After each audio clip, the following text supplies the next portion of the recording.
What's up agents, Patrick Wolf here. Welcome to another Division 2 build video. Today's build video is going to be the ultimate Railsplitter build. If you guys love the Railsplitter with perfectly measured, for PvP, this is going to be the perfect build for you. This is obviously a PvP build. You can convert this into PvE. Like I always say, all my builds are templates. You can use them to get ideas, but always work upon them to suit your own playstyle, guys. Always remember that. So, specialization, let's go over this quickly. We're going to talk about why are we using the Railsplitter so much these days and why everyone loves it, but let's just go over the specialization first. So the reason why we're using this, guys, is for two reasons. It's going to be the Mender Mine, follows and repairs their armor. This is a very good way to heal because we have got 0 yellows on this build, just letting you know that now. We've got no skill power, so this is the best way to heal yourself without having any skill power. You get 80% skill haste and 50% healing mods that are active with this. It's just insane. It's very, very good. The next thing as well is we get 15% outgoing healing. This actually helps your friends a lot, especially if you play in a team, because this build is more suited to playing in a team. But you can play solo. I play with it solo, no problem. Another thing as well is 20% skill haste is nice. Crunch time is very, very good. Don't worry about anything else. As long as you guys have got increased assault rifle damage, because this is going to be an assault rifle build. So we're going to make sure that is all the way active there. Alright, so the ultimate Railsplitter build. This is my idea around this build, guys. I wanted something decently tanky that does a massive amount of damage. Now, this is a 360k armor, 82k health, 60% max crit chance build with 100% hazard protection. So we are immune. We've got full crit. We've got perfectly measured. We have we're actually decently tanky considering our Mender Mine will heal us very well. You'll be amazed at how quickly your armor goes up with this. I feel like the sustained healing with this build keeps you alive more than you can imagine. And you can also put explosive resistance mods. So, I mean, you could put 10, 20, 30, 40, 40% explosive resistance on this build as well. It depends how you want to play with it. Like if someone's using lots of grenades or seeker mines, you could potentially change your build to suit your situation. But we're not going to focus on that too much yet. So guys, let's go over this quickly. The Railsplitter is a gun that I'm enjoying using. A lot of people are enjoying using this at the moment. That's why I wanted to make this build. This is how I would run it. Now the Railsplitter has a certain talent that has got a lot of love and hate in the last few months of this game. Okay, so measured, in my opinion, is not very strong. I don't really rate it that well. I don't think I've got one in my inventory. I do have one here. So the top half of the magazine has 20% rate of fire and minus 15% weapon damage, 20 rate of fire and 30 total weapon damage. Remember 2015. But perfectly measured is 2010, 5%. So we are not losing 5% weapon damage, which is a massive amount. And I think if you compare the two, it's actually insane. There it's 1530 again. So let's go down to the normal measured. It's 2030. Again, guys, it's 5% as well. So it's not minus 15% rate of fire. It's on the normal measured, it's minus 20. So we are saving 5% rate of fire, and we are not losing 5% weapon damage. So it's a really big difference. That 5%, when I did testing, is such a massive difference that I think people get confused when I wanted to make a video about measured and perfectly measured. But let me tell you something now, guys. It is so much more complicated than you can imagine. There are ways that you can calculate this. I know how to do it. I'm not an idiot. I've calculated the weapon damage output, and measured, in my opinion, is not very good. But the 5% difference, if you utilize crit chance, it is insane. Now, strained is normally what I would go for with a crit chance build because of the high crit damage. But here's the thing. It depends. Now this build, we have got berserk on it, but I would prefer to use strained on a clutch build because you're going to have your armor low at all times, so more crit damage. This build, you don't have your armor low too much because we are not focusing on health and low armor to proc berserk. Berserk is just going to be a safeguard for we face tanking to give us an extra bit of damage. So remember that. We are not using berserk. You see, people don't know what they talk about when they say you need high health with berserk. That is a rumor. That is a lie. Don't listen to them. If you run high health and low armor with no clutch, you will die very easily in the dark zone. Never do that. It does not work. So we are going to be you know what, guys, you can do that if you want. Like I say, I am giving you my opinion. So if you listen to me, you listen to me. It's through my years of experience playing the Division. That is how it always has been. So especially, I don't know how long Berserk's been out, but I've known that since the beginning. So the reason why we have Berserk is, don't worry about it. It's a safeguard. It gives us more damage. Because when you're face tanking people and they bring your armor down, that then again, going back to what I was talking about, crit damage. So when the crit damage goes up on strained, because of clutch maintaining that low damage and your armor's getting taken out and regained, you're going to get so much crit damage. So if you guys run clutch, I would recommend using strained, but perfectly measured. I did a lot of testing, and this gun does more damage, more DPS than my P416 with Ranger with 21.1k base damage. It absolutely out DPSs it insanely. And that's crazy because we've got Ranger as well. I don't know what the cap is, but this is a way higher roll because this Railsplitter that I have is actually very weak. I didn't buy that one. You know that good rolled one in the Thieves' Den? I never bought that, guys. Mine's only got 10,488. I think the one that was in the Thieves' Den had 1,000 more damage, if I'm not mistaken. I think at 11.5 or 11.4, something like that. And I still absolutely shred, and I couldn't believe it. Look, I was wrong. If you guys watch my streams and you hear me talk about measured, I always turn it down. And I still stand by that statement. Measured, I would not go for measured. There are better talents, but perfectly measured, that 5% makes such a big damage. And I take back what I said.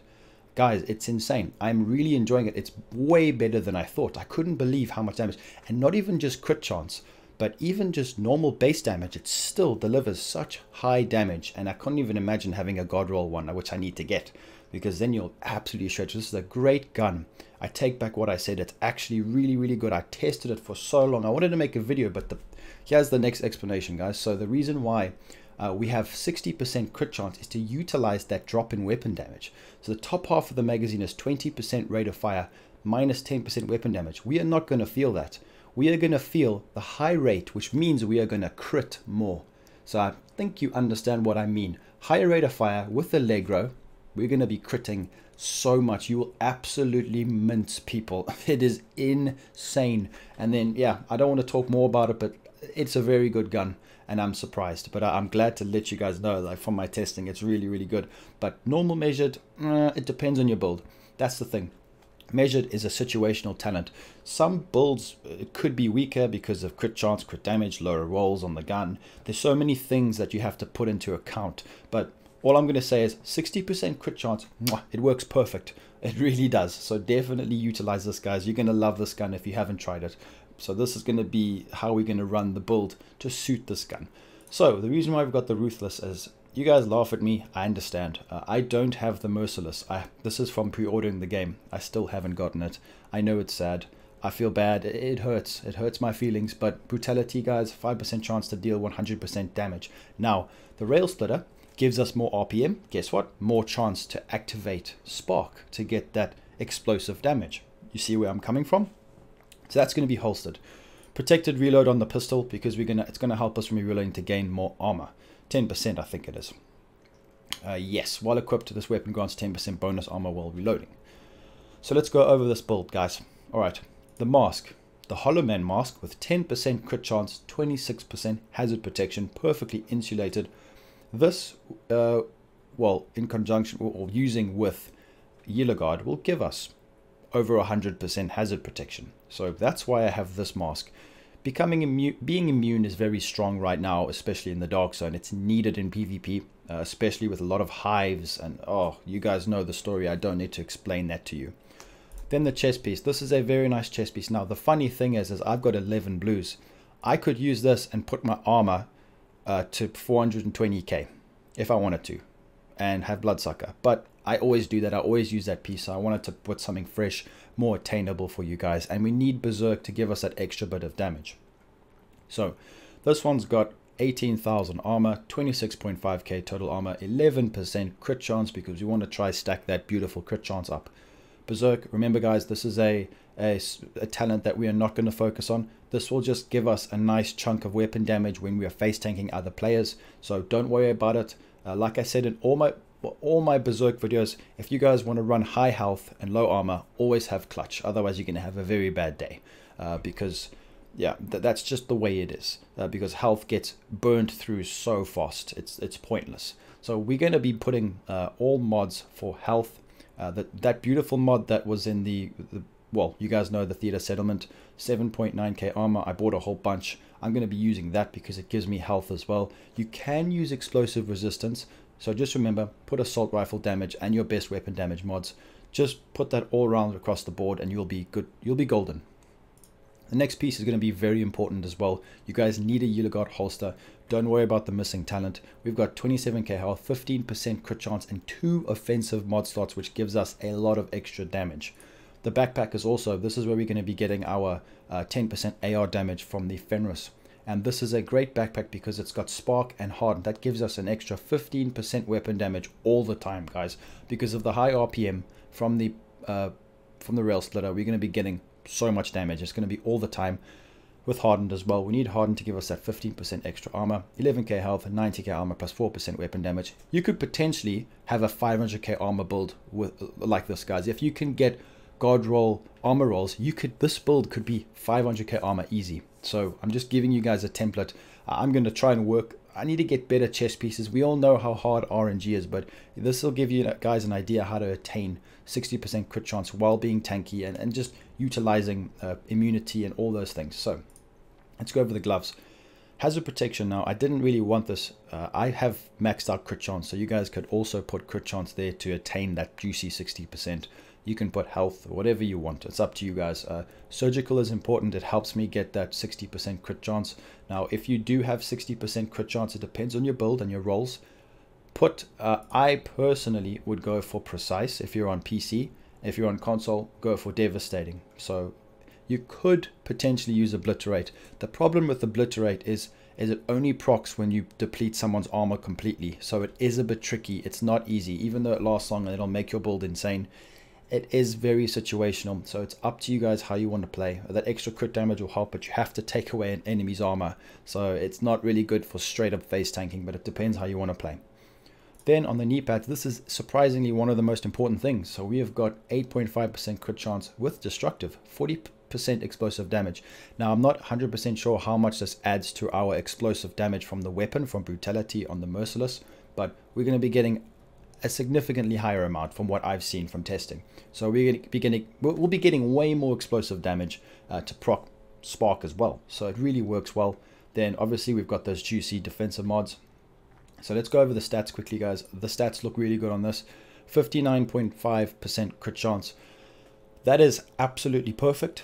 If you can get 60, which is very difficult to get it without exceeding it, you can go. I have got a crit chance mod that I could put on this to make it 60, but I don't know what it is about me. I like having 59.5. It shows me that I haven't overdone it, because I see a lot of builds, people have got 70% crit chance, wasting crit chance mods or rolls on their gear, and then because the cap is 60. So you could put it as 60.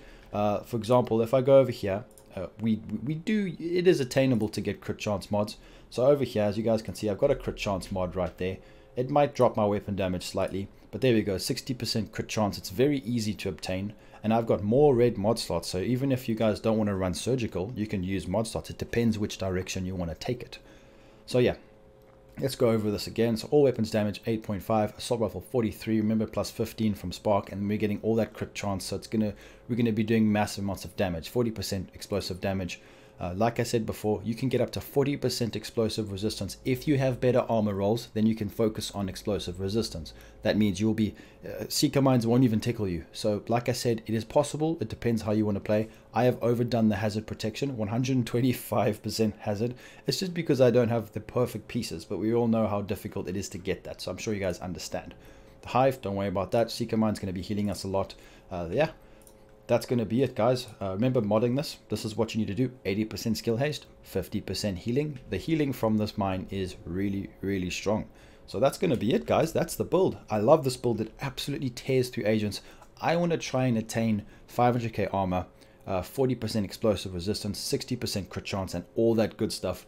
It's very easy to obtain if you have good RNG. So with that being said, guys, please make sure to leave a like. Subscribe to the channel for more Division 2 content. Make sure to click that notification bell. Consider becoming a member from my homepage. And yeah, I'll be seeing you agents in the next video. Peace out, guys.